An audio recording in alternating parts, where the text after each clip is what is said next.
The team, the Pittsburgh Steelers, the record last year, always above 500, 18 consecutive times with Mr. Tomlin. We got a few free agent ads, nothing super notable. Mitch Trubisky, Levi Wallace, Miles Jack. They're good additions. Can't complain about them. Draft picks, I already know it's Kenny Pickett, George Pickens, the Picken brothers, and then Calvin Austin a little later. Losses, we lost Ben Roethlisberger. I don't know if anyone can count that one as a loss. And then, of course, we can say that Dwayne Haskins' loss was a little unfortunate. I honestly keep forgetting that he passed away. It's crazy to think.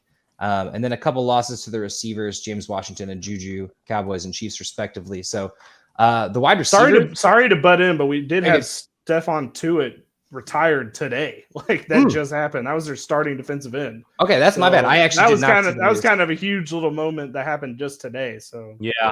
Sorry, I didn't want to. No. I actually was going to talk about him later. So I really my bad. Yeah. Well, he retired. And that is also he retired today. Yeah. So that is also that takes a little bit of a hit. So overall, my biggest thing is this team did basically nothing to address their relatively poor running or offensive line. So that's what really basically makes me want to temper expectations on this team for the time being. So really, as much as I love Trubisky, there's going to be rumblings if he just has like the slightest stumble at all. Mitch, he's already had a pretty bad reputation for the way he played in Chicago. I don't know why I was going to say it like that, but that's how my brain said it.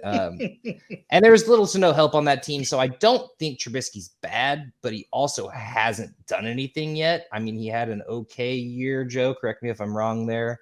But I don't know. I see this QB room as an upgrade to the lifeless Big Ben, but I just don't think we can really call this quite an upgrade at this point. I think the Pickett rumblings are going to be Trubisky's most likely going to be the starter. And then Pickett, they're going to be rumblings of him coming in, and I don't really have faith in him starting yet. So I really hope that Trubisky's starting at this point. But anyway, so QB situation kind of touched on. We got Najee Harris, Benny Snell, McFarland. So no help behind Najee Harris. But at this point, Najee Harris is like the only no-brainer on this team for me. He's a bona fide star. If you want to take him at 1, I get it. Like he put on 15 extra pounds for some reason. We might see a new Jerome Bettis here. Other running backs, they're handcuffs and they're nothing more. I don't see anyone on there. The wide receivers actually scare me a little bit. Diontae Johnson, deservedly so, is ranked wide receiver 15 or 17, depending on what you're looking at.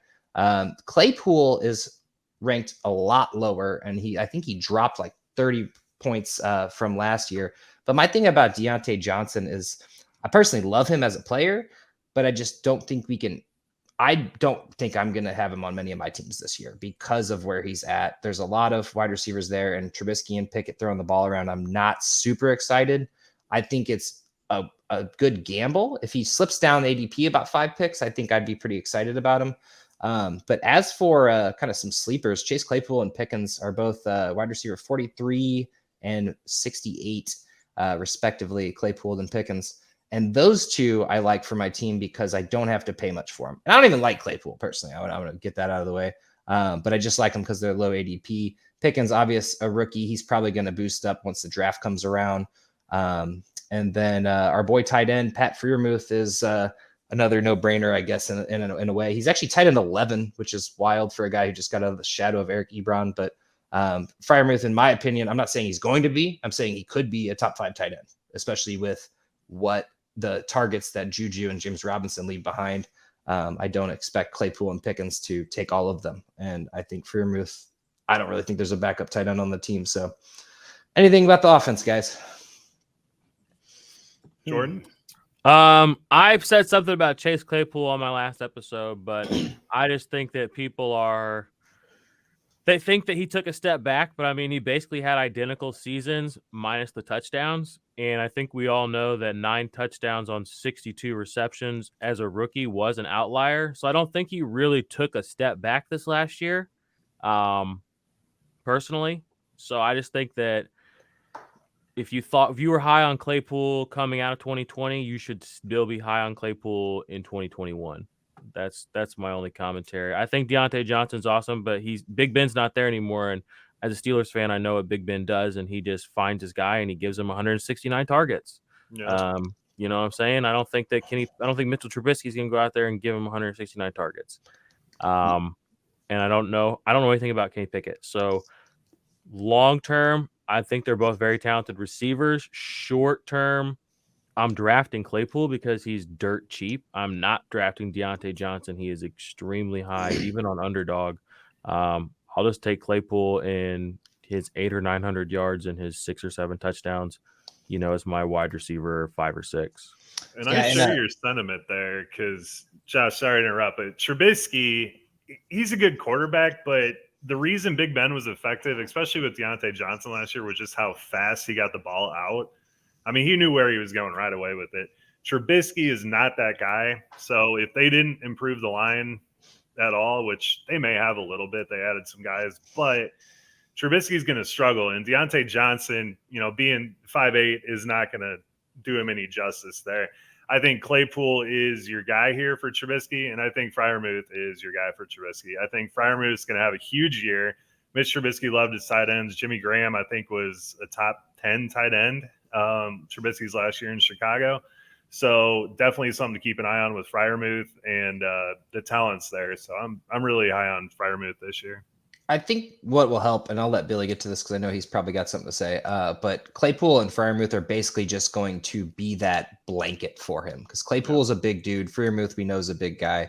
I'm worried about the Diontae Johnson situation. It's kind of about how you feel like about DJ Moore, Joe. Like, I don't think that the targets will be there. I don't think it's just the ADP being high. I actually like him as a player, and I'd like to see what happens, but let's see what Trubisky is before I'm paying a 3rd round pick for him. I think the most free person on this team right now is Calvin Austin. So they have George Pickens slotted in as the slot receiver. Why? George Pickens is 6'3". He's going to be probably on the outside. He's a jump ball receiver. Your slot guy is going to be Calvin Austin. It's simple. I mean, he is a very quick, speedy, out of the backfield. I mean, he might even return kicks and stuff. I don't know yet if he's going to do that. Maybe that could concern you. But I think that's the guy that you could get for free on this roster, and you will end up getting a little bit of dividends on that. I'm not saying take him in the first, I'm talking at the end of the draft, like your last couple picks. I would throw one out towards him because I think he might end up being the 3rd targeted wide receiver on this team over George Pickens. And that's just because of the placement he plays on the field. I don't think he's going to be on because they have him slotted behind, I think, Claypool right now. I think they have that flip-flop. I think Pickens is behind Claypool, and then you're going to put Calvin Austin in the slot. Could be a free little point getter right there. Didn't Calvin Austin primarily play outside at Memphis, though? He did. But I think if why they drafted him was to play the slot. In my opinion, I think. I mean, he was absolutely burning those cornerbacks at the Senior Bowl, so it was definitely impressive to watch. So something to keep an eye on there. My only thing on Calvin Austin, and I'm not trying to counteract your argument, but in redraft, unless you have a large bench, I don't think you're going to have the roster for him. There's a lot of receivers out there, but it is someone to keep an eye on. Yeah, man. I'm talking about by the time we get to camp news, just watch. I'm talking right now, you can get him for free, but by the time you get to camp news and they have his position ironed out in that offense, I think you're going to be able to get him at the end of your drafts. Mitch Trubisky loved Tariq Cohen, and Calvin Austin's like the same size as him. That's fair. So think about it. All right, Pete Cohen. Anyway, let's get into a little defense here. We'll touch on TJ Watt, but honestly, he doesn't compare to Myles Garrett, so I don't know if we should talk about him. No, I'm just kidding. No, honestly, the disrespect this man gets, he should be the number one pick in IDP. I don't understand why he's overall 9. I mean, I can understand 3 or 4. Technically, edge number 1, unless you count Parsons. This is according to PFF. But I'd personally take him number 1. And then the linebackers gets a little hairy. Devin Bush, Miles Jack, Highsmith. Miles Jack's had 3 of the last 4 years with 100 tackles, so I think that's the guy you want. Devin Bush has had some slightly underwhelming years, and Highsmith actually kind of took a step up last year, but they're right around that 70 tackle range, both of them. So I'm not saying don't draft him. I'm just saying don't reach for him. Devin Bush, I feel like, always goes really high because of his name. People get really excited about a rookie linebacker, and then they just stay on him for 3 years, even if it doesn't happen. So Not saying don't draft him. I like him. I just don't get too excited. I'd rather have Highsmith right at the moment. And then we were going to talk about Tuitt, but he's gone. So Cameron Heyward, actually a really solid defensive tackle. I'm not sure if he still plays kind of edge tackle, but he's had some stellar years for a big guy out there. Good guy to look for, in a few rounds after a few rounds have gone by. And then their safeties, I'm not super stoked on. They're both good and they're both like fantasy relevant at times, but they also are a little inconsistent. Minkah Fitzpatrick's obviously the better one, and Terrell Edmonds got re-signed, I think, for another year deal. I like Minkah Fitzpatrick a lot. I just feel like what he could be, Bill. If he just if they gave him like 40 carries a game, I think Minkah Fitzpatrick would be great. I'm sorry, I had to do that. I don't know why. 40 carries a game for a free safety, eh? That would be something to watch.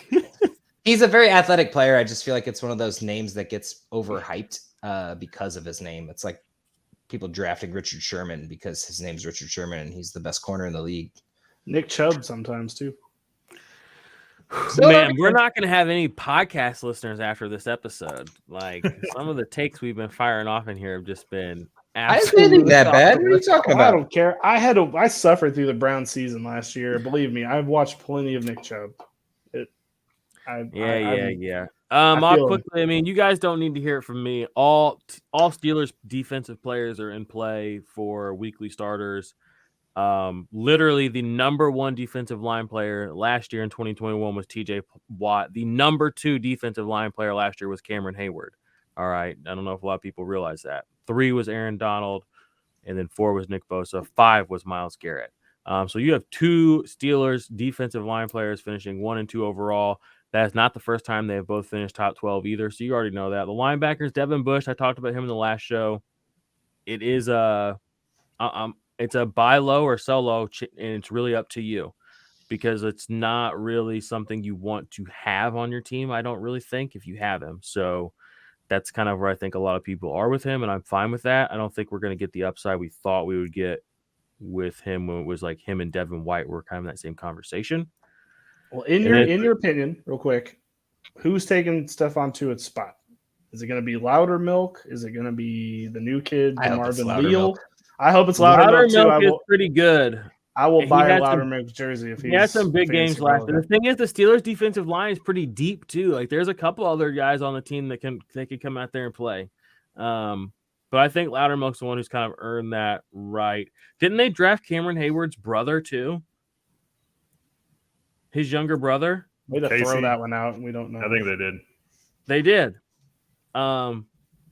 Next, so now his dad played there. Cameron Heyward's played there, and his brothers now play there. Yeah, because that was the thing. They have multiple brothers that have played on that team. They have the running back, and then Terrell Edmonds, the safety. They have TJ Watt, and they have it's Connor, by the way. There's a Casey Heyward, Watt. unrelated. Derek Watt, yeah, and then they have both of the Heyward brothers on the team now too. He is a 4th. So I think there's a chance he was a late kind of pick, but I think there's a chance he could end up being one of those guys. Because the other thing the Steelers do is they develop their defensive line players outside of TJ Watt. There's usually a lot of kind of rotation or bring guys in late. Like last year, what they did with Highsmith, or 2 years ago, like they drafted him, but he didn't just play a lot. They brought in Melvin Ingram, etc. So I think that it could be any number of guys this year, but I think Loudermilk probably has best chance. And as far as defensive backs, Minkah Fitzpatrick, he had his best year at defensive back this last year. So I think the name value kind of finally caught up with his actual value. Now, where I will agree with you, Josh, is I think his value is kind of at an all-time high because the name value for people that have known about him, plus the actual value of people who had him this year, and he put up his first top 12 season. I think it's a good moment to maybe pivot off of him as a sell, and then it's dynasty. Come back around to him in a year or two, when he goes back to being DB 27 this year. You know what I mean? So that's kind of where I'm at with that whole defense. And there's some guys we missed, but we'll get to that other stuff later. But that's kind of where I'm at with all those guys. So Terrell Edmonds as well. He had one of his better years. I think that he's a strong safety that's not good at great at anything. He's kind of good at all the stuff, but he's not great at anything. So that kind of sucks for what they spent on him. So he's had some really okay years for sure. And I wasn't trying to hate on Minkah Fitzpatrick. I know he had a really good year. I just really, it hurts me to see a guy like that go that high, and then you draft him, and then you're like, shit, there was other players there. Mm-hmm. Okay, well, the over/under for the Steelers is 7.5. I think that's about right. After gonna take the looking over. at this team, I'm hitting the over. They're at least getting to 8 and 9, if not People 9 are and forget 8. Mitchell Trubisky took the Bears to the playoffs once. Twice. Okay, and that was real with quick. the worst coach in football. Okay, now he's got like a consensus top 3 coach in football. I would have to hope to think. I think so. So yeah, I mean, he didn't bring Mitchell Trubisky on the team because he doesn't know what the fuck he's doing. So Well, and then if Kenny Pickett ends up being better than Mitchell Trubisky, then there you got that win too. and So, he'll like, play him exactly. He won't one be of those like, two is gonna be I fine. don't know what to do. I'm a new coach. My job's in jeopardy. Like he's gonna be like, this is what the fuck's going down. You go over there. You stand over there. You shut the hell up. And that's Okay. how it goes down. That's how it goes down in Pittsburgh. I don't know how they do it over there in Cleveland or Cincinnati or Baltimore, but I do know how they do it in Pittsburgh. So, Well, I would probably take the over here just because it's Mike Tomlin and he always seems to find a way to 500. So I'm not excited about it though. I'm not betting my mortgage on this one. there were people who thought the Steelers would win like 6 games last year. Like, it was a bad legitimately. roster. Joe? They really should have, looking at the way they played last year. But I mean, it's not wrong. they snaked out the wins. And they got to the Oh, wow. playoffs by a miracle of God. All right, schedule. We got Bengals, Patriots, Browns, Jets, Bills, Bucks, Dolphins, Eagles. Bye week 9. Then we got Saints, Bengals, Colts, Falcons, Ravens, Panthers, Raiders, Ravens, Browns. Oof. Man, I'm barely Oof. giving them Interesting them- schedule. giving them Oof, 8. that's- I think they're Oof. gonna. This might be their under 500 season, but I think they still squeak out the over under there. Well, they'll go 8-1, so they'll barely escape. But... Oh yeah, get that tie. They'll get that tie in there for sure. we'll And take the barely Eagles, escape. Raiders, and Colts being right in the middle there is Oh, just that's kinda rough. worrisome. That would be amazing. That would literally be the most amazing thing ever if they did go 8. Man, I think Mitch versus these teams. I'm just like, oh no. But I still think they get to 8 at least, so that's over. Well, and the thing is, we've been talking about the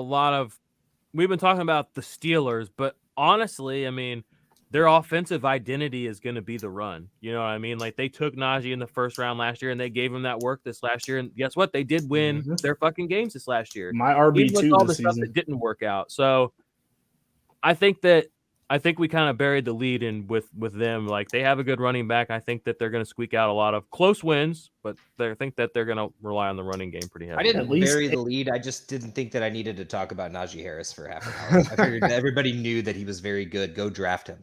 Probably. Well, right. I don't have him on any of my fantasy teams, so I don't ever really think about him unless it's like best ball season, which it is best ball season. But I still don't have any on my best ball teams either, so I need to fix that. I got them on all my fantasy teams, so Seriously. Damn. There's a big That's nine actually out. true. You traded me for him. Joe, what are you on over under? Sorry, I didn't get it. I want over because I'm pulling for Mitch. Mitch And is there's my always guy. the off chance that Mitch or Mitchapalooza. Pickett both do great. You know what I mean? Like, so that 8 isn't as hard as if we're saying that they can get to 8, even if Mitch is meh. So